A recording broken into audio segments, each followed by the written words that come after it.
제가 말씀 봉독하겠습니다. 그의 부모가 보고 놀라며 그의 어머니는 이르되 이야 어찌하여 우리에게 이렇게 하였느냐. 보라, 네 아버지와 내가 근심하여 너를 찾았노라. 예수께서 이르시되 어찌하여 나를 찾으셨나이까. 내가 내 아버지 집에 있어야 될 줄을 알지 못하셨나이까 하시니 그 부모가 그 하신 말씀을 깨닫지 못하더라. 예수께서 함께 내려가사 나사렛에 이르러 순종하여 받드시더라. 그 어머니는 이 모든 말을 마음에 두니라. 예수는 지혜와 키가 자라가며 하나님과 사람에게 더욱 사랑스러워 가시더라. 아멘. 5월 가정의 달이 이제 내일부터 시작되는데요. 또 오늘은 어린이 주일입니다. 어린이를 사랑하시고 축복하셨던 우리 주님의 은혜가 우리 교회학교 아동부, 우리 중고등부 또 청년들에게 임하기를 원합니다. 또한 여러분 자녀들에게도 풍성하신 우리 주님의 은혜와 축복이 함께하기를 기원합니다. 어린이는 가정과 나라의 희망이며 미래입니다. 우리 교회도 우리 다음 세대가 있어야 교회는 존속할 수가 있는 것 아닙니까? 우리 아이들이 있어야 교회뿐만 아니라 학교, 나라 이 모든 것의 운명이 우리 다음 세대 자녀들에게 있기에 다음 세대 자녀들이 참으로 소중한 것 아니겠습니까? 이들이 건강하고 튼튼하게 자라 가정과 교회와 민족 앞에 귀하게 쓰임받을 수 있도록 해야 될 책임이 기성세대인 우리에게 있다고 할 수가 있습니다. 주님은 어린아이들을 사랑하셨어요. 축복하셨습니다. 그리고 어린아이와 같이 되라고 그런 말씀도 주셨습니다. 어린아이들처럼 되라, 어린아이처럼 하나님 나라를 섬기고 받들라 이런 말씀을 많이 하셨는데 어린아이들에게는 그런 착함과 또 겸손과 정직과 순수한 마음 이런 것을 가지라는 그런 말씀 아니겠습니까? 예수님 당시 사람들이 자녀들을 데리고 우리 예수님 앞으로 나아간 적이 몇 차례 있었어요. 그때 주님은 아이들을 안고 안수하시면서 축복해 주셨습니다. 어린이 주일을 맞이한 오늘 우리 자녀들도 우리 주 예수께서 주신 그런 축복을 우리 자녀들도 마음껏 누렸으면 좋겠습니다. 말씀을 나누기 앞서 오늘 교회에서 예배 드리시는 교회 여러분들 또 영상으로 부득이하게 예배 드리시는 그런 교회 여러분들께 우리 주님의 은혜와 평강이 함께하기를 기원합니다. 우리 말씀을 나누기 전에 오늘은 좀 어린이 주일이기 때문에 이렇게 인사 나눴으면 좋겠습니다. 어린이를 사랑하고 축복합시다. 이렇게 인사 나누겠습니다. 시작. 어린이를 사랑하고 축복합시다. 그래 여러분 이따가 오늘 예배 끝나고 어린이 만나면 이렇게 머리 쓰다듬어 주시고 너는 잘될 녀석이야. 너는 잘될 친구란다. 하나님이 함께 하시기에 너는 잘되고 잘될 거야. 이런 축복의 이야기를 오늘 어린이 주일 오늘 한 주라도 꼭 여러분 우리 아이들을 만나는 친구들에게 꼭 해주시기 바랍니다. 제가 불시에 단속하겠습니다. 여러분 아이들 많이 축복해 주셔야 됩니다.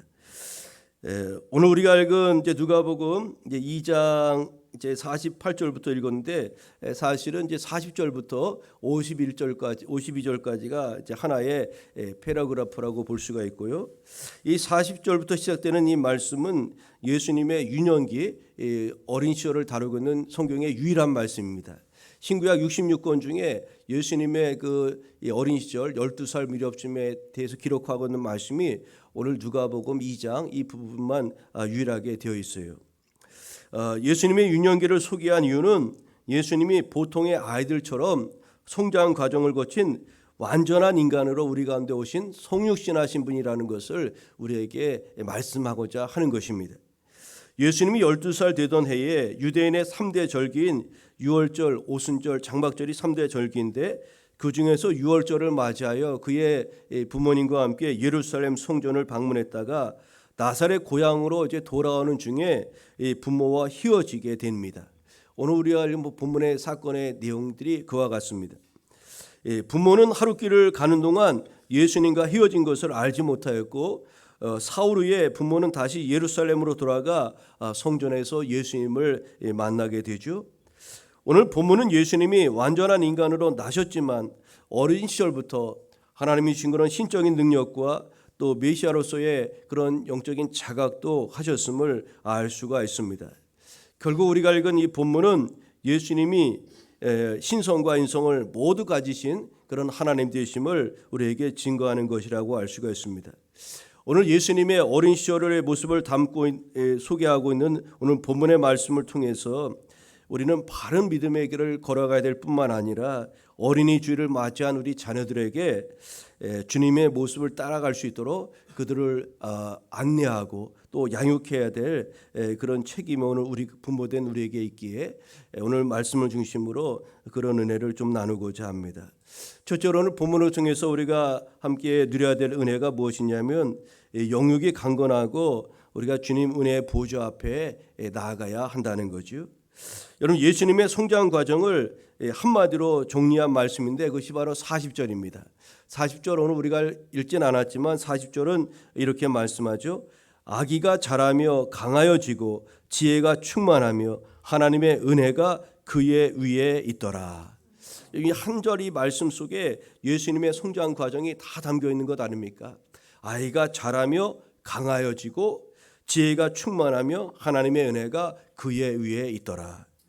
여러분, 여기서 아이가 자라며 강하여졌다는 것은 육체적인 성장을 가리키겠죠. 또 지혜가 충만해졌다는 것은 그가 지적으로 정신적으로 성장해 갔다는 그런 뜻일 것입니다. 그리고 하나님의 은혜가 그의 위에 있더라라는 이 말씀은 우리 예수님께서 영적으로 더 강건하게 그렇게 하나님 은혜 안에서 자랐다는 것을 우리에게 말씀하고 있습니다. 예수님은 하나님의 은혜 아래서 보통의 아이들처럼 육체적, 정신적, 영적으로 이렇게 한 걸음 한 걸음 그렇게 성장해 가셨던 겁니다. 우리 어린이 주일을 맞아 우리 다음 세대 자녀들도 예수님처럼 이렇게 육체적으로, 정신적으로, 영적으로 건강하게 지혜롭게 이렇게 성장해 가기를 우리가 같이 기도해야 하겠습니다. 지금 12살 된 지금까지 아버지 요셉의 보살핌과 어머니 마리아의 헌신적인 사랑 안에서 예수님은 그렇게 하나님의 은혜와 부모님의 섬김과 사랑을 힘입고 이렇게 건강하게 이제까지 성장할 수가 있었던 거죠. 그렇다면 예수님의 성장 과정과 어린 시절의 이 모습이 우리에게 어떤 의미가 있는 것일까요? 그것은 예수께서 우리와 성정이 같은 완전한 인간의 몸을 지니신 분이시라는 사실을 우리에게 알려준다는 겁니다. 예수님은 하나님이시지만 완전한 인간으로 성육신하신 우리와 같은 성경을 갖고 오신 그런 메시아 예수님이신 것입니다. 예수님은 하나님의 아들로서 성령으로 잉태되었지만 우리와 똑같은 사람으로 이 땅에 오신 겁니다. 그래서 거룩하신 하나님이 인간들과 대화와 교제를 하실 수가 있었고 인간을 대표하여 죄와 흠도 없는 대속죄물이 될 수가 있었던 거죠. 완전한 사람으로 오셨기 때문에 대속죄물이 될 수가 있었던 겁니다. 그런데 초대교회 이단이었던 영지주의자들은 이런 예수님의 인성을 부정하였습니다. 하나님이 어떻게 저속한 인간의 몸을 입고 이 땅가운데 올 수가 있느냐. 그래서 그 영지주의자들은 영은 아주 존귀한 것이지만 이 육체, 몸은 저급한 것이라 그렇게 여겼어요. 그래서 예수님의 그 성육신 인성을 부정했습니다. 여러분, 예수님이 인간의 몸을 입고 우리 가운데 오신 것이 부정되면 우리 기독교는 존재할 수가 없는 겁니다. 예수님의 십자가 대속도 있을 수가 없고 우리는 그 예수님의 은혜로 구원받을 수가 없는 것 아니겠습니까? 예수님의 육체는 실제가 아닌 환상이라고 그들은 주장하였고 거룩하신 하나님의 아들이 죄 많은 인간의 몸으로 이 땅에 오실 수는 없는 것이라고 그렇게 주장하였던 거죠. 그러나 우리가 본문을 통해서 분명히 알 수 있는 것은 예수님의 어린 시절이 있고 태어남이 있고 어린 시절 유년기가 있고 또 장성한 장년기가 있고 그런 것처럼 예수님은 일대가 있는 그런 완전한 인간으로 우리 가운데 오셔서 그 주님 하나님께서 예수님께서 맡기신 그 사역을 그렇게 충성스럽게 감당하신 것을 알 수가 있습니다. 우리는 거룩하신 하나님이 우리와 교제하시려 인간으로 오신 것에 대해서 참으로 고맙고 감사함을 드려야 할 것입니다. 우리와 같은 성령을 갖고 예수께서 오셨기에 주님은 우리의 연약함과 처지를 너무나도 잘 알고 또 우리를 능히 도우실 수 있다고 히브리서 기자는 히브리서 4장 15절 16절에 그렇게 증거하였습니다. 그 말씀은 이와 같습니다. 우리에게 있는 대제사장은 우리의 연약함을 동정하지 못하시리가 아니요 모든 일에 우리와 똑같이 시험을 받으신 이로되 죄는 없으시니라. 그러므로 우리는 긍휼하심을 받고 때를 따라 덮는 은혜를 얻기 위하여 은혜의 보좌 앞에 담대히 나아갈 것이니라. 아멘. 여러분, 예수께서 우리 가운데 오셨어요. 그분이 영육의 강건함 가운데 주의 은혜 가운데 그렇게 자랐고, 또 우리의 모든 아픔을 인간으로서 오셔서 우리의 모든 아픔을 치유로 하시고 우리의 처지와 형편을 이해하시면서 또 우리를 하나님 은혜의 보좌 앞으로 나아갈 수 있도록 그렇게 인도하시는 것 아니겠습니까? 오늘 그 주님, 예수님이 성장하시면서 영과 육이 강건하고 또 우리를 은혜의 보좌 앞에 나아가게 하셨다는 것을 기억하면서 우리가 예수님처럼 우리와 우리 자녀들이 영광과 육이 강건하여 또 때를 따라 돕는 주의 은혜 앞에 나아가기를 힘쓰는 우리 모두 되어야 될 줄로 믿습니다. 오늘 본문을 통해서 우리 가운데 두 번째로 우리가 얻어야 될 그런 은혜는 무엇일까요? 우리가 말씀을 더욱 가까이 하고 힘써야 된다는 것이요, 또 하나는 안일한 신앙생활을 우리가 버려야 한다는 사실입니다. 여러분, 오늘 예수님이 이 말씀, 하나님 말씀을 얼마나 사모하고 또 말씀에 열심히 특심하였는지를 우리가 알 수가 있는데요. 41절부터 51절을 보면 예수님의 소년기 때의 그런 일화를 다루고 있는 본문의 말씀인데, 예수님이 12살 되던 해 부모님과 함께 이제 유월절 지키려고 예루살렘에 올라가지 않았습니까? 그런데 그 예루살렘 성전에서 랍비들과 율법에 대해서 토론하였다고 그렇게 이야기하고 있습니다. 여러분, 이것으로 볼 때 예수님께서 어려서부터 하나님 말씀에 대해서 얼마나 심취하고 있었는지를 우리가 알 수가 있지 않습니까? 성전에서 율법학자들과 토론하느라고 집으로 가는 것을 엄마 아빠 집 이제 고향 간다, 집에 간다 그러는데 그것도 모르고 그 성전에서 계속해서 그 랍비들, 그 율법학자들과 이렇게 토론하고 있었던 겁니다. 말씀이 이렇고 저렇고, 아 그렇습니까? 아멘, 뭐 이렇게 여러 가지 화답도 하시고 그렇게 하셨겠죠. 여러분, 예수께서 말씀에 대한 열심이 얼마나 대단하였는지 우리가 공생의 기간에 사단의 유혹을 말씀으로 물리칠 수 있었을 뿐만 아니라 또 여러 유대인들, 바리새인들, 종교 지도자들의 여러 가지 시험과 그런 그런 유혹들도 말씀으로 예수께서 물리친 것을 우리가 복음서를 통해서 볼 수 있지 않습니까? 여러분, 예수님이 이렇게 아주 말씀을 열심히 연구하고 또 말씀에 깊이 이렇게 심취하였던 것을 알 수가 있습니다. 우리가 말씀을 깊이 연구하고 힘써야 되는 이유가 있어요. 그 이유는 무엇이냐면 에베소서 6장 11절에는 이렇게 말씀합니다. 마귀의 간계를 능히 대적하기 위하여 하나님의 전신갑주를 입으라고 그렇게 하였고, 이어지는 6장 17절에 보면 구원의 투구와 성령의 검 곧 하나님의 말씀을 가지라고 그렇게 권면하였습니다. 여러분, 그렇습니다. 우리가 영적 전쟁에서 우리가 이 시대 하나님의 백성으로 승리의 삶을 살아가기 위해서는 하나님의 전신갑주로 무장해야 될 뿐만 아니라 그 위에 하나님의 말씀으로 우리가 무장해야 된다는 것을 바울은 에베소서를 통해서 우리 가운데 가르쳐 주었습니다. 여러분, 이처럼 말씀은 우리 신앙과 삶의 표준이요, 우리 신앙의 기반이 된다는 것을 결코 잊지 말아야 됩니다. 그러기에 예수께서 그 말씀을 그렇게 사모했던 것이요, 저와 여러분들도 말씀의 깊은 은혜의 세계로 나아가기를 힘써야 될 줄로 믿습니다. 우리가 말씀 위에서 예배를 드려야 될 줄로 믿습니다. 또 말씀 안에서 기도해야 됩니다. 우리 이번 청년 다니엘 기도 시간에 우리 김은호 목사님 하신 말씀이 저희가 또 몇 차례 아주 여러분들께 말씀드린 적도 있지만, 기도할 때도 말씀을 붙잡고 기도해야 된다. 말씀을 붙잡고 기도해야 된다. 하나님이 꼼짝 못하시는 것이 있다는 거죠. 그것이 뭐냐면 말씀입니다. 말씀. 주께서 하신 말씀 붙잡고 하면 하나님이 그것을 신실하신 분이기 때문에, 약속을 반드시 이루시는 분이기 때문에 그 말씀을 붙잡고 우리가 기도해야 됩니다.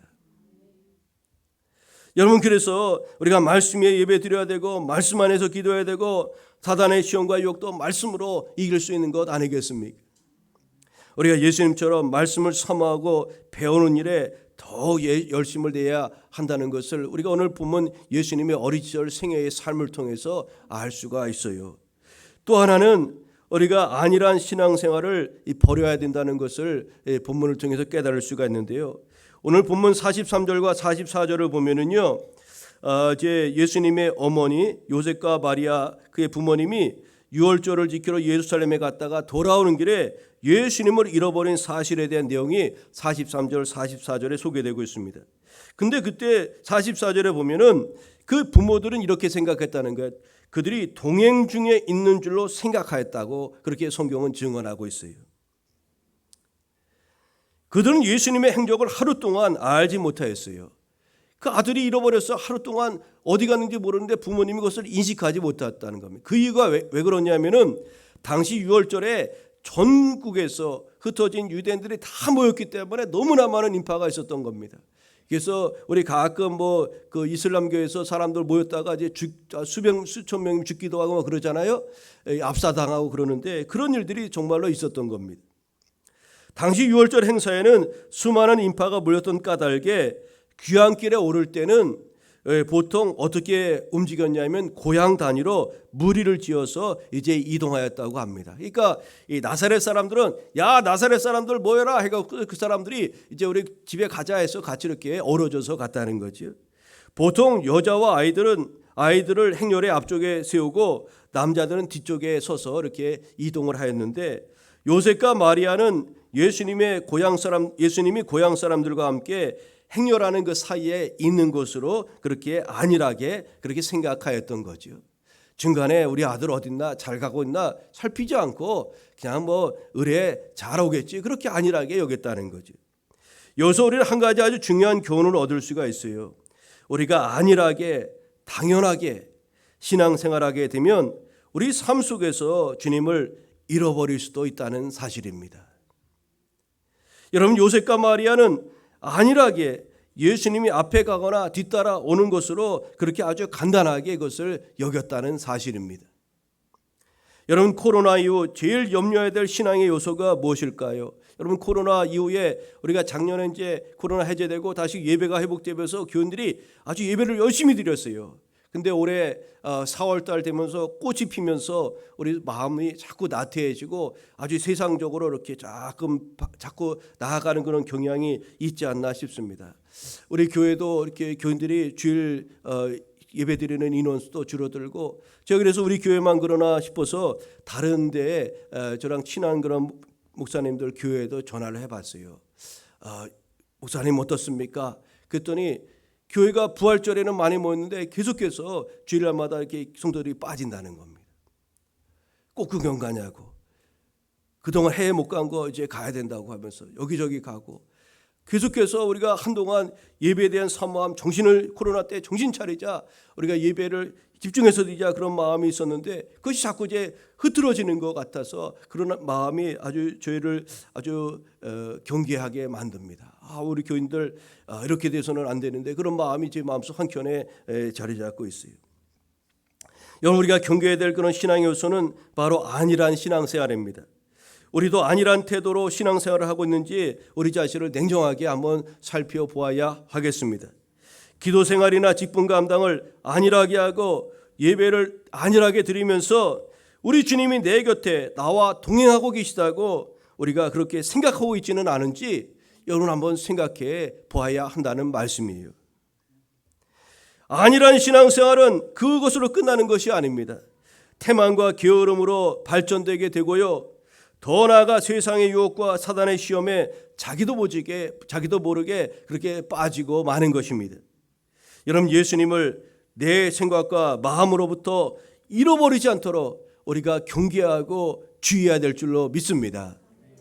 주님은 누가복음 21장 34절을 통해서 너희는 스스로 조심하라. 그렇지 않으면 방탕과 술 취함과 생활의 염려로 마음이 둔하여지고 뜻밖의 그날이 덕과 같이 너희에게 임하리라고 말씀하였습니다.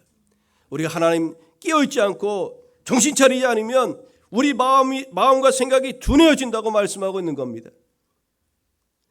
여러분 무사안이란 신앙생활, 신앙인은 결국 아무런 준비도 없이 주님의 재림을 맞게 된다는 그런 경고의 말씀이기도 한 것이죠. 그러므로 우리는 늘 깨어서 주님과 교제하기를 힘써야 합니다. 우리 신앙의 초점을 주님으로부터 떼지 말아야 합니다. 모든 일에 주님과 동행해야 우리 생활 속에서 삶 속에서 예수님을 잃어버리지 않을 수가 있음을 잊지 마시기를 소망합니다. 오늘 예수님의 어린 시절 행적을 통해서 우리가 기억해야 될 것은 우리 예수님처럼 말씀에 심취해야 됩니다. 그리고 안일한 신앙생활을 버리고 주님과 동행하고 있지나 착각 속에 살지 마시고 우리가 주님 문의 안에 꼭 붙잡혀서 주님과 정말로 동행하는 그런 성도의 삶을 갖고야 될 줄로 믿습니다. 지금은 참으로 안일한 시대입니다. 형식적인 신앙생활과 쉽고 편안한 그런 신앙생활을 하려는 이들이 얼마나 많이 있습니까? 이런 안일한 신앙생활을 계속하다가는 끝내 주님을 잃어버릴 수도 있다는 그 경고의 말씀을 우리는 유념해야 하겠습니다. 주님에게서부터 우리의 믿음의 눈을 떼지 마시고 주와 함께 동행하는 그런 복된 삶을 가꾸시는 교회 여러분 되시기를 소망합니다. 오늘 마지막으로 본문을 통해서 우리에게 주시는 바 은혜는 무엇일까요? 사명을 인식하고 하나님과 사람에 대한 도리를 우리가 다해야 한다는 사실입니다. 오늘 본문 48절 49절을 보면 성전에서 예수님을 찾은 요셉과 마리아의 말에 예수께서 이렇게 말씀하시죠. 내가 내 아버지 집에 있어야 될 줄을 알지 못하셨나이까? 라고 예수께서 대답했습니다. 이것은 예수님이 하나님의 아들이심을 밝힌 첫 번째 대목이라고 할 수가 있습니다. 또한 자신에게 맡기신 하나님의 일, 즉 인류 구원에 대한 사명에 대한 인식을 예수께서 갖고 계시다는 것을 우리에게 보여주는 말씀이기도 합니다. 여러분, 예수님께만 사명이 있었던 것이 아닙니다. 사명이 있는 것이 아닙니다. 오늘 우리 각자에게도 하나님께서 맡겨주신 바 사명이 분명히 있습니다. 우리 각자에게 주신 바 사명을 인식하고 그에 걸맞는 삶을 살아갈 때 하나님과 사람들 앞에 인정과 칭찬을 받는 그런 성도의 삶을 이루게 될 줄로 믿습니다. 예수님의 유년 시절을 다루는 본문을 통해서 얻을 수 있는 그런 가르침은 하나님과 사람에 대한 도리를 우리가 다 해야 한다는 사실입니다.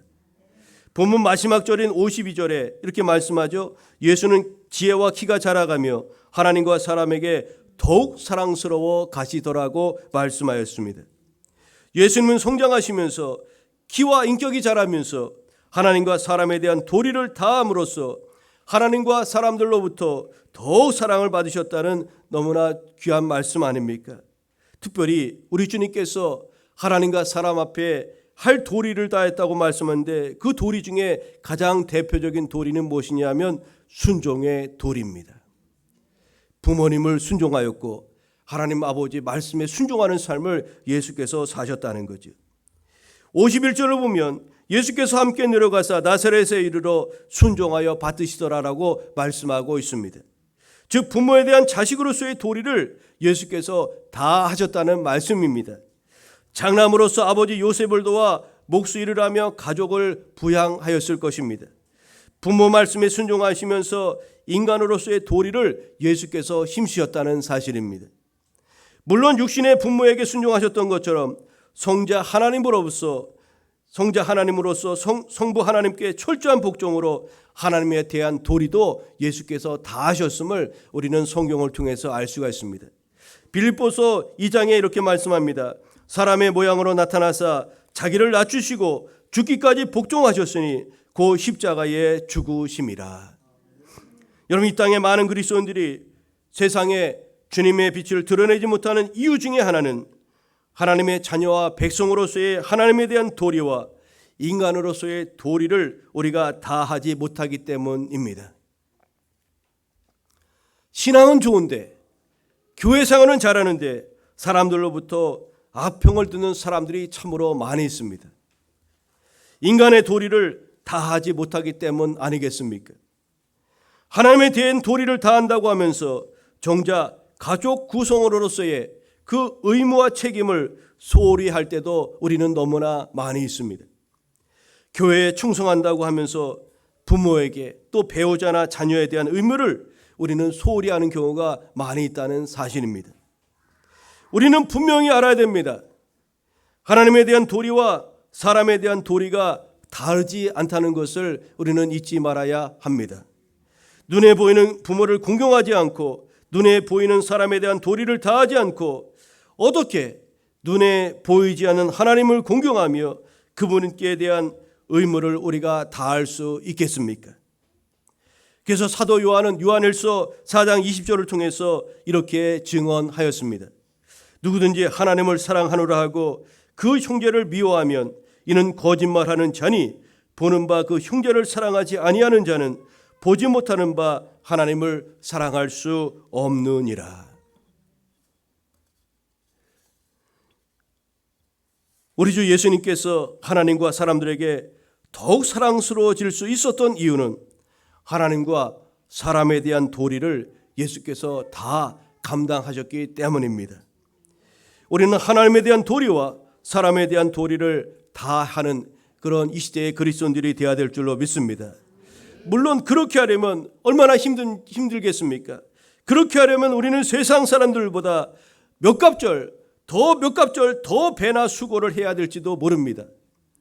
그러나 그것이 성도의 도리이며 하나님과 사람들에게 칭찬받는 길이라는 것을 우리는 잊지 말아야 하겠습니다. 십자가의 길, 십자가의 도는 하나님 사랑과 이웃 사랑이라는 것을 우리는 잊지 말아야 하겠습니다. 이제 말씀의 결론을 맺고자 합니다. 예수님의 유년 시절을 다루고 있는 그 말씀을 우리가 살펴보았어요. 예수님의 어린 시절의 모습을 통해 우리는 바른 믿음의 길을 걸어가야 하겠습니다. 또한 어린이 주일을 맞이한 우리 자녀들이 주님의 모습을 따라갈 수 있도록 우리 자녀들을 지도하고 또 양육해야 하겠습니다. 우리는 영육에 강건하고 또 은혜의 보좌 앞으로 나아가기를 힘쓰는 그런 복된 삶을 이루어가야 되겠습니다. 또 말씀 무엇보다도 예수께서 그렇게 하셨던 것처럼 말씀의 연구에 힘쓰고 또 안일한 신앙생활을 버려야 하겠습니다. 예수님 지금 내 옆에 계신 걸로 착각하고 동행 중에 있는 걸로 착각하며 살지 마시고 정말로 주님과 교제하는 그런 신실한 성도의 삶을 갖고 와야 될 줄로 믿습니다. 우리 각자의 유심과 사명을 인식해야 됩니다. 또 하나님과 사람에 대한 도리를 다하면서 우리가 그렇게 함으로 하나님과 사람들에게 존중받고 사랑받고 칭찬받는 그런 성도의 삶을 이루어가야 될 줄로 믿습니다. 여러분, 이제 예수님이 지혜와 키가 자라고 하나님과 사람들 앞에 더욱 사랑스러워질 수 있었던 이유를 오늘 우리가 읽은 본문 49절의 말씀과 또 40절 말씀을 통해서 이렇게 결론을 맺고자 합니다. 내가 내 아버지 집에 있어야 될 줄을 알지 못하셨나이까. 또 40절은 이렇게 말씀합니다. 아이가 자라며 강하여지고 지혜가 충만하여 하나님의 은혜가 그의 위에 있더라. 여러분, 예수님은 아버지 집에 있는 것을 기뻐하고 아버지와 함께하는 것을 사모했습니다. 하나님 말씀을 사모하고 하나님께 집중하였습니다. 이 모든 것이 하나님의 은혜로 이루어진 것임을 알 수가 있습니다. 우리 자녀가 복받는 길이 어디 있는지 예수님의 어린 시절의 행적을 통해서 알 수가 있는데 그것은 주님의 집을 사모하는 것이요 주의 말씀을 가까이 하는 데 있다는 것을 잊지 말아야 하겠습니다. 아울러 무엇보다도 우리 예수께서 잘하고 강해지고 지혜가 충만하지만 하나님의 은혜가 그에 있었다고 말씀하는데 우리가 아이가 예수님이 예수님 될 수 있었던 것은 하나님의 은혜가 예수님에게 충만하게 임하였기 때문 아닙니까? 우리 자녀들이 정말 어린이 주일을 맞이하여 이 땅의 부하처럼 또 시대의 인물로 성장하기 위해서는 그 어떤 것도 필요한 것이 많이 있겠지만 그러나 가장 중요하고도 우선적인 것은 바로 하나님의 은혜가 우리 자녀들 위에 머물러야 될 줄로 믿습니다.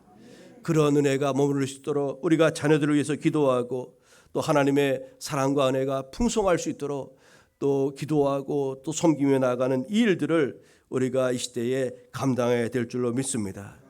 그런 복된 우리 자녀들이 될 수 있도록 여러분 계속해서 기도해 주시기를 바랍니다.